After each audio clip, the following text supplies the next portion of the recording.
Kembali lagi bersama saya, Pirgi Ahmad Ipaldi. Kali ini saya akan menjelaskan permainan Grandmaster Magnus Carlsen melawan Grandmaster Fabiano Caruana dalam World Chess Championship 2018. Dan ini ialah game ketiga. Dalam seri 4 pertandingan, Magnus Carlsen telah mengalahkan Caruana sebanyak 2 kali. Jadi untuk menyamakan skor, Caruana membutuhkan 2 kemenangan beruntun untuk dapat maju ke dalam babak selanjutnya. Dan apakah permainan kali ini Caruana dapat mengalahkan Magnus Carlsen?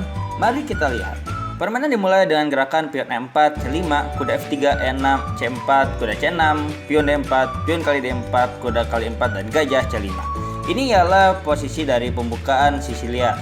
Dan alasan Caruana memainkan pembukaan Sisilia ialah Caruana harus menang. Tidak ada kata remis dalam permainan kali ini. Karena apabila remis, maka Caruana akan kehilangan kesempatan untuk mendapatkan gelar juara dunianya. Setelah kuda C2, kuda di C2 memiliki peran yang sangat penting untuk menjaga petak di D4. Setelah kuda F6, kuda C3, rokade pendek, dan gajah E3. Gajah harus dilindungi dengan gerakan pion B6, dan setelah gajah E2, gajah B7, rokade pendek, dan menteri E7. Setelah menteri D2, benteng F menuju D8, benteng F menuju D1, dan kuda E5.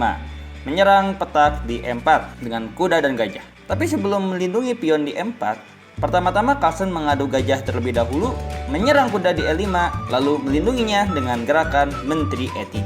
Dan setelah ini, Caruana memainkan pion D6 dengan ide yang sangat jelas untuk menumpuk benteng di file D. Setelah benteng D2, pion A6 mencegah kuda menuju B5, benteng A menuju D1, dan menteri C7 dengan ide untuk menyerang petak di F4 dengan gerakan pion D5.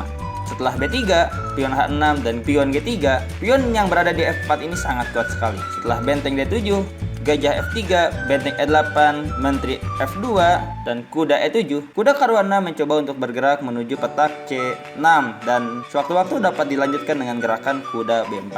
Dan selanjutnya ialah pion H3, benteng E menuju D8, gajah G2, kuda C6, dan pion G4. Ancaman yang jelas dari gerakan pion G4 ialah ancaman pion G5. Dan Caruana mencoba untuk melakukan serangan balik dengan gerakan menteri A5. Dan Carlsen melindungi kuda dengan gerakan kuda A4. Dan dalam posisi seperti ini, Caruana harus berhati-hati karena ancaman Carlsen sangat banyak sekali. Sebagai contoh, apabila Caruana memainkan gajah A8, maka gerakan selanjutnya yaitu pion G5. Dan pion G5 harus memaksa kuda di F6 untuk kabur. Setelah kuda E8, dan gerakan yang jelas yaitu kuda kali C5 langsung mencuri satu pion Caruana. Kebetulan benteng tidak dapat bergerak, dan apabila kuda di C5 dimakan, maka Carlsen akan dapat memakan benteng yang berada di D7 dan langsung memenangkan satu benteng. Jadi dengan banyak ancaman, Caruana harus melindungi benteng di D7 dengan menteri C7. Dan Carlsen memiliki sebuah gerakan yang hebat, yaitu pion E5. Gerakan E5 ini memaksa pertukaran, karena apabila Caruana mencoba untuk mempertahankan posisi dengan gerakan seperti kuda E8, maka kelanjutannya ialah pion kali D6, kuda kali D6, dan kuda kali C5. Dan apabila Caruana mencoba melindungi benteng, maka gerakan selanjutnya ialah pertukaran yang sangat banyak, dengan hasil ialah satu perwira utuh. Jadi mau tidak mau pion di E5 harus dimakan, dan sangat jelas setelah kuda kali C5, Caruana harus mengadu benteng dan memundurkan gajahnya yang terserang menuju A8. Perlu diketahui bahwa apabila Caruana mencoba untuk mencuri sebuah pion di F4, maka Carlsen dapat melanjutkan dengan gerakan kuda kali B7 dilanjutkan dengan menteri D6, mendapatkan sebuah perwira di C6. Dan setelah gajah A8, pion kali E5, menteri kali E5, kuda D7, menteri B2 melindungi menteri menyerang kuda, dan menteri D6 menyerang kuda di C6, dan sebaliknya meninggalkan kudanya di C2. Caruana tidak boleh memakan kuda di C2 karena permainan akan langsung draw setelah gerakan menteri F8 dilanjutkan dengan kuda kali F6, dan selanjutnya sangat jelas draw.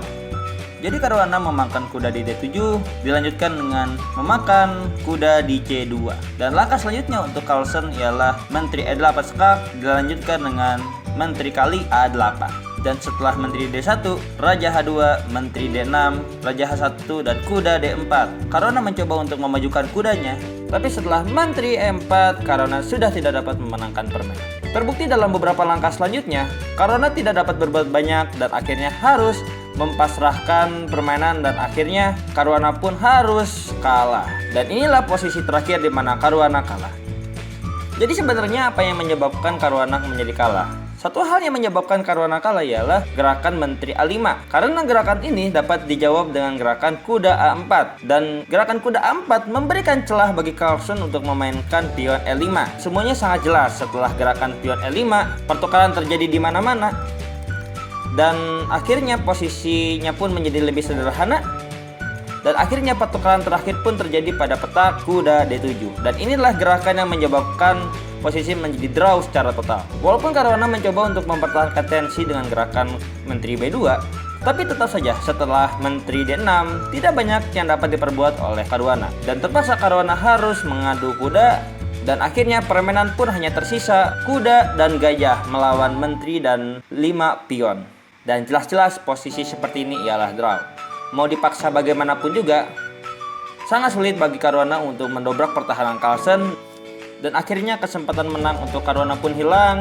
Dan dalam beberapa gerakan kita diperlihatkan permainan yang kurang bagus oleh Caruana. Dan akhirnya permainan pun dimenangkan oleh Carlsen. Jadi dengan berakhirnya permainan kali ini, ditetapkanlah bahwa Magnus Carlsen lagi-lagi memegang gelar juara dunia. Dan dari kekalahan Viswanathan Anand hingga sekarang Carlsen masih memegang gelar juara dunia. Setidaknya untuk beberapa tahun ke depan, kita berharap bahwa pecatur Indonesia mudah-mudahan saja ada yang dapat merebut gelar juara dunia dari Magnus Carlsen. Takutnya kalian bingung yang mana yang analisis, yang mana yang bukan. Saya akan ulangi partai ini dari awal sekali. Partai dimulai dengan E4 C5, kuda F3 E6 C4, kuda C6, pion D4, pion kali D4, kuda kali D4, gajah C5, kuda C2, kuda F6, kuda C3, rokada pendek, gajah E3, pion B6, gajah E2, gajah B7, rokada pendek, Menteri E7, Menteri D2, benteng F menuju D8, benteng F menuju D1, kuda E5, gajah kali C5, pion kali C5, pion F4, kuda G6, Menteri E3, pion D6, benteng D2, pion A6, benteng A menuju D1, Menteri C7, pion B3, pion H6, pion G3, benteng D7, gajah F3, benteng E8, Menteri F2, kuda E7, pion H3, benteng E menuju D8, gajah G2, kuda C6, pion G4, Menteri A5, kuda A4, Menteri C7, pion A5, pion kali E5, kuda kali C5, benteng kali D2,